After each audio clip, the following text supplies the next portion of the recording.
Choco choke. You know what it is.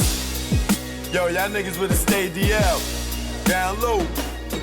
Stop flossing, man. What's up, y'all? It's your girl, Yvette Michele. You might remember me from the 90s. I had a few hits. Me and Funkmaster Flex back in the day, every day and every night. I'm Not Feeling You. I featured on a couple of hot rappers' hooks. So, you know, I'm from the golden era. This is hot, right? That's hot. It's not closing though. Yeah. What size is this? I don't know if this is the right size. Where's the mirror? Okay. I think the mirror's over here.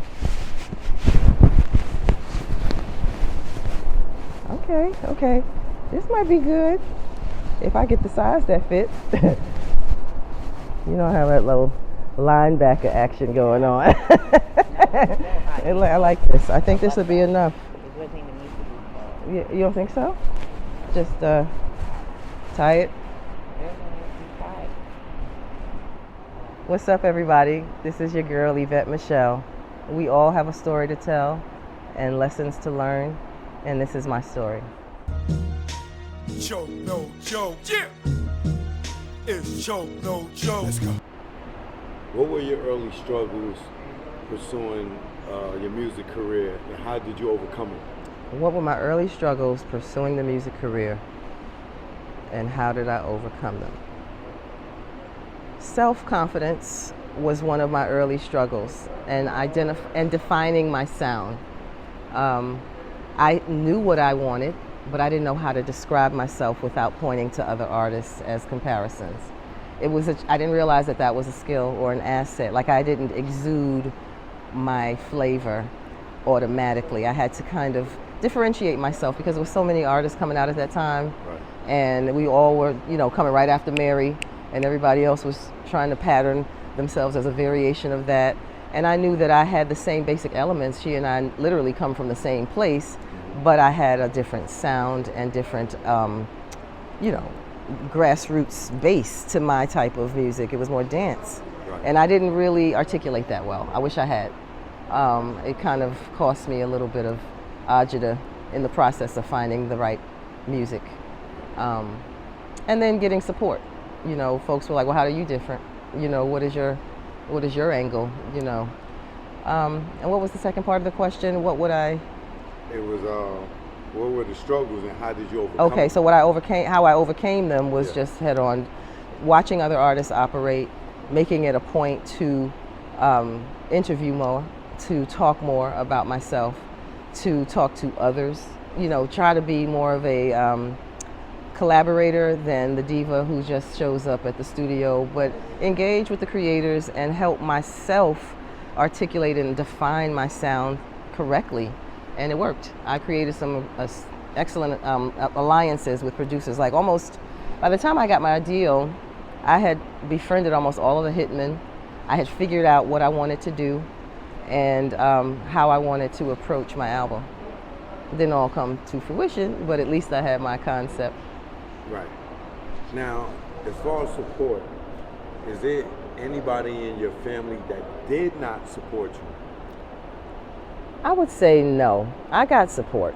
I didn't get the kind of support that I wanted from some of my family because, like I said, my family is a long line of people who are highly successful in education, like principals, doctors, and they felt like this was a risk. So they were kind of, skeptical. But I wouldn't say there was, the people in my church, I consider them family. I was told that I had to turn in my church membership. And so I gave, and that was my father-in-law. Really? Yeah. So they were very upset. I was crushed. But it helped me define the difference between religion and spirituality.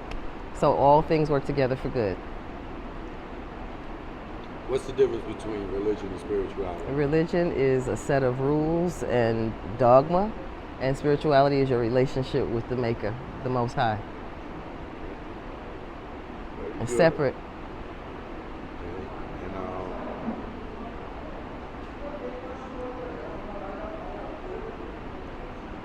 Who would you say are the people that supported you the most? Oh, my friends, those who were pursuing it with me. I had a clique of people who, one girl was a barber and she had a studio. Her name is Sheree. Shout out to Sheree, she was my manager. But before she was my manager, she was my homegirl. And she had a drum machine, she had a basic setup for recording, and we would go to her house and put our ideas on tape. And it was like we had a major studio. We thought we were really doing something, but the fact that I had an outlet, I had friends to champion me, someone to just exercise my writing ability with, someone who knew the village. Her mother was in the industry as a famous background singer for Gerald Albright. And so we had a chance to get a bird's eye view into the industry.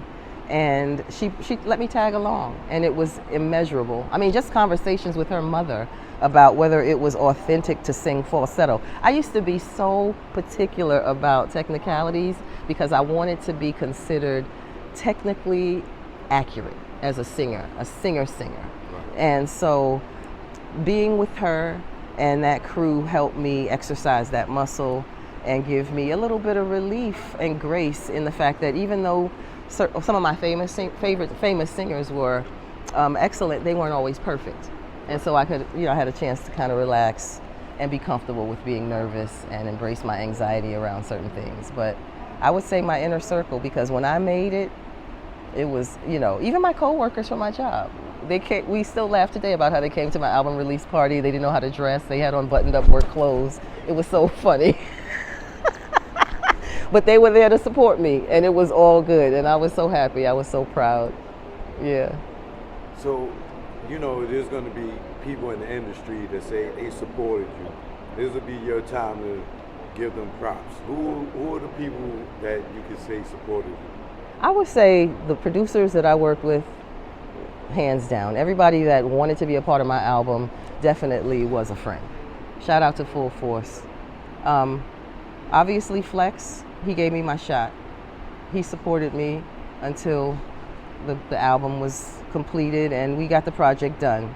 From there, it was just organic. I didn't have a lot of friendships in the industry because I was a mom. I didn't get to hang out much.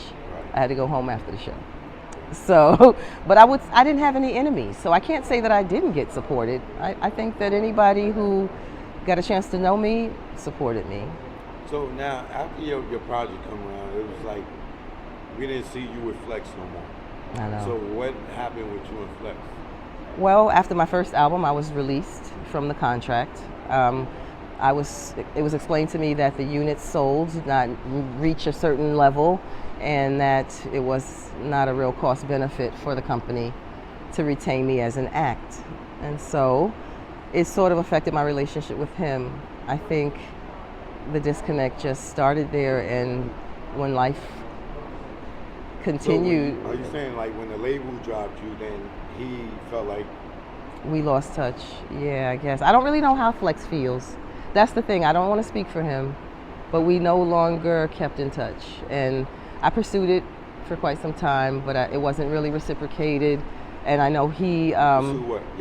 our relationship, our friendship. But then I left the state, so it made it harder for everybody. I think a year after my record deal ended, in the process of me shopping for a new deal, I relocated to Atlanta, and the rift just grew. I don't know.